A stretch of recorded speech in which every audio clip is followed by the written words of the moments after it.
a Adriane e ao Mário, que é a banca desse trabalho. Gostaria também de agradecer ao Eduardo, que em tão pouco tempo, né, 1 ano e meio aproximadamente de trabalho, mas assim, o impacto que ele causou já no meu pianismo, na minha musicalidade, etc., é imensurável, né? Então, obrigado. Queria também fazer menção ao meu monitor, que é o Pedro Bra, que eu infelizmente não pode estar hoje, mas ele também tem realizado um trabalho com questões técnicas, inclusive com algo que eu vou apresentar para vocês hoje. E obrigado também à minha família, né, as minhas alunas que vieram, obrigado a todos. Então, eu queria começar lendo o título do meu trabalho, que ficou então Visões Fugitivas ao Sentido de Prokofiev, Análise Interpretativa à Luz das 5 Mídias Estilísticas. E antes de falar do trabalho propriamente, nossa, ficou tão escuro aquele trechinho. Era uma partitura, né, dessa obra. Como eu cheguei, na verdade, até as visões fugitivas? Tudo começou na graduação, lá na UFPEL, com o antigo professor, o Germano Mayer, que sugeriu um estudo dessa obra, então, Sarcasmos, e foi a partir dali que eu comecei a me aprofundar mais no universo da música do Prokofiev e descobri um universo muito original, muito ousado e muito desafiador também para o intérprete. Então, basicamente, as visões fugitivas são um desdobramento desse trabalho inicial, né? Aí eu trouxe uma tabela de alguns pianistas que tocaram, que gravaram essa obra, né? Uma obra que já faz parte, digamos assim, do cânone pianístico, né? Do repertório pianístico. E gostaria também de mencionar que o próprio Prokofiev incorporou essa obra ao longo de toda essa carreira enquanto concertista, né? Então, batendo o olho rapidamente, tive alguns nomes como Richter, Rubinstein, Nelson Freire, dentre tantos outros, né? Agora sim, né, o que são as visões fugitivas? São 20 peças curtas para piano solo, compostas entre 1914 e 1917, e embora elas possuam apenas alguns segundos a poucos minutos, elas apresentam atmosferas muitas vezes sugestivas, muitas vezes pictóricas, teatrais, e a gente pode destacar algumas palavras como brilho, força, humor, e outros adjetivos como mágicas, líricas, elegantes, irônicas. Enfim, é uma infinidade de termos que a gente pode tentar trazer para descrever as peças, mas o ponto que eu queria destacar é que elas realmente são muito variadas, e cada uma delas possui um universo contido, né? Então, acho que a palavra universo também é uma palavra interessante. O que aconteceu? Acho que é mal contado. Ok, então, são vários elementos que conectam as peças, mas eu acho que o principal é justamente a efemeridade delas, né? Essa sensação delas chegarem com muita personalidade e desaparecerem rapidamente sem dar tempo de conhecer tudo, né?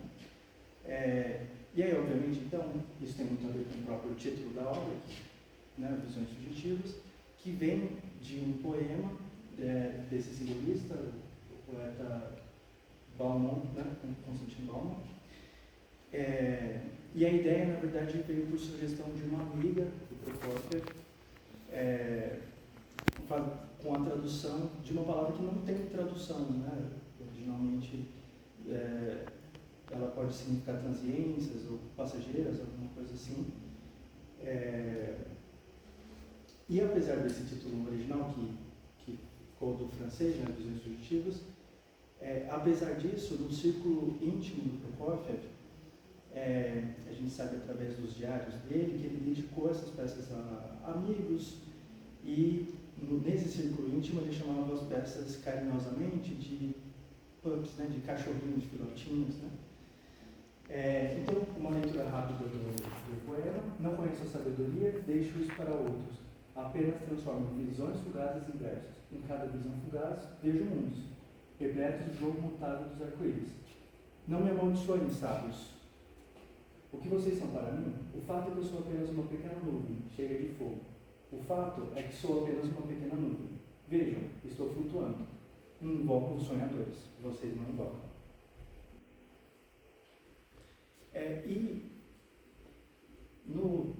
Obviamente não dá para falar de tudo que eu trouxe no trabalho, né? Então, pensando em algumas coisas, eu trago também um pouquinho do contexto em que a obra está inserida. Então, no caso, a Rússia da década de 1910, que foi um período conhecido como a Era de Prata da história russa, e é um período efervescente, tanto no sentido cultural, político, intelectual, em meio à Primeira Guerra Mundial, às vésperas da Revolução Bolchevique de 1917. E aqui nesse slide eu trago duas imagens de dois movimentos, dentre tantos movimentos de vanguarda que coexistiam naquele período. Então, a primeira imagem, uma imagem futurista, ou cubo futurista, e a segunda, uma imagem simbolista. E por que esses dois movimentos? Por que eu trouxe eles no slide? Porque eram os dois movimentos um pouco mais conectados diretamente com o Prokofiev através do seu círculo de amigos e de colaboradores de trabalho. E dentro desse universo cultural existiam também os universos do balé e do circo, que tem uma relação direta com Prokofiev e também pode tratar de uma relação com as visões fugitivas. No caso do balé, então, a relação é bem direta, né? Porque logo após a estreia das peças pelo próprio compositor em abril de 1917, esse coreógrafo Golesovsky, que está ali na tela, o nome dele na tela, sugeriu então que a obra fosse adaptada para um balé ali, e Prokofiev gostou também da ideia, o que mostra para nós que, embora a obra originalmente tivesse sido composta para piano, ela detinha elementos passíveis de transposição cênica, né, para dentro do universo do balé também. A música do balé não é outra, é a mesma música, né? Às vezes tem adaptações, arranjos para orquestra, mas basicamente o que acontece é uma correspondência entre as cenas do balé e as peças da obra. Voltando ao slide, eu queria só mostrar um pouco essa imagem para vocês, porque até o momento a gente ainda não conseguiu descobrir se tem algum registro histórico do cenário que foi usado, os figurinos, a coreografia, mas existem montagens modernas, montagens contemporâneas do balé Visões Fugitivas, e essa imagem eu retirei de uma montagem recente, né? E com relação ao circo, na verdade para mim foi uma grande surpresa, né? Porque existe uma correlação entre Prokofiev e circo que é senso comum, mas para mim foi bastante fascinante descobrir como o circo na verdade tinha uma força, né, uma importância grande dentro daquela sociedade russa da década do início do século passado, né? Então, por exemplo, a figura do acrobata, ou do trapezista, equilibrista, eram vistos assim quase como super-homens, né? O ideal do homem para a sociedade, porque ele era visto como sendo detentor de uma força física, de uma virtuosidade corporal, do equilíbrio, da coragem.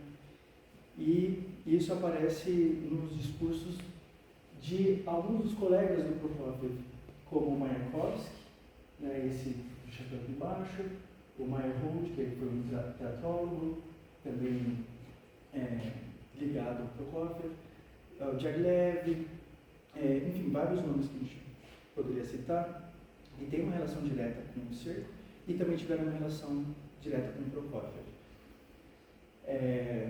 Obviamente, né, além dessas figuras que eu citei, O circo ainda tem outras figuras como o palhaço, o ilusionista, e todos eles, de alguma maneira, podem ser percebidos dentro da obra do Prokofiev. Eu acho que ganham uma certa ressonância na própria escrita, falando do piano, numa fisicalidade envolvida no próprio ato de tocar, né? Na força, nos gestos, os saltos, as caricaturas, e no próprio humor também da música, no riso, na zombaria, né? Então, as 5 linhas estilísticas são 5 linhas descritas pelo próprio compositor na sua autobiografia como tendências composicionais que aparecem ao longo em todas as suas obras, né? Ele nunca descreveu exatamente, nunca categorizou as obras, né? Essa obra é clássica, etc., mas ele descreveu o que é cada uma das linhas, né? Então, vou pincelar um pouquinho disso. Por exemplo, a linha clássica está muito relacionada à influência que ele teve de Beethoven na infância, no instrumento tocado, e na própria forma clássica, na forma sonata, etc. A linha moderna, muito relacionada ao uso um uso não convencional da harmonia, inclusive um uso que brinca um pouco com a própria tonalidade, né? A ideia de música tonal. A linha motora, muito influenciada pela tocata do Schumann, que teve um impacto grande no próprio pianismo do Prokofiev. A linha lírica, que é um pouco subestimada na obra deste compositor, mas que tem também um papel muito importante, com sessões, passagens muito encantadoras, né? Com melodias bonitas e muita expressividade envolvida. Então, acho que isso também tem que ser levado em consideração no momento da interpretação. E a linha grotesca, que é um termo que o compositor não gostava muito, né? Mas foi o que ficou, ele preferiu o termo scherzo, muito relacionado à ironia e, digamos assim, ao uso de notas erradas, né, entre aspas, com a intenção de causar um impacto no ouvinte, seja um impacto cômico, ou uma surpresa, ou um choque. E o capítulo final, o capítulo de análise, ele foi concebido a partir da minha própria prática pianística orientada, né, nas aulas. E aí, nessa sessão, eu realizo uma revisão bibliográfica de 4 autores que eu localizei falando especificamente dessa obra, cada um com a sua própria abordagem, mas contemplando aspectos como harmonia, textura, análise intervalar e motivo, estrutura, forma, incluindo as próprias 5 linhas também, né? De forma complementar, eu proponho também uma análise comparativa de gravações, e a partir do diálogo, então, entre os autores, as gravações e a minha prática ao instrumento, eu apresento sugestões interpretativas em aspectos como dinâmica, articulação, pedalização, fraseado, sonoridade, agógica, enfim, etc., né? Agora, algo que é bem importante de ressaltar é que o objetivo do trabalho não é ser uma bula, né, uma receita de como tocar essas peças, tampouco esgotar todas as possibilidades interpretativas. A intenção, no fim das contas, né, é muito mais possibilitar uma leitura a partir do encontro desses elementos, a análise, as gravações e a minha prática, servindo como um ponto de partida para outros intérpretes e buscando, né, contribuir com ferramentas que auxiliem no processo de escolhas interpretativas. Aí eu trouxe aqui também as referências que eu usei no trabalho, né, que eu vou passar mais rapidamente.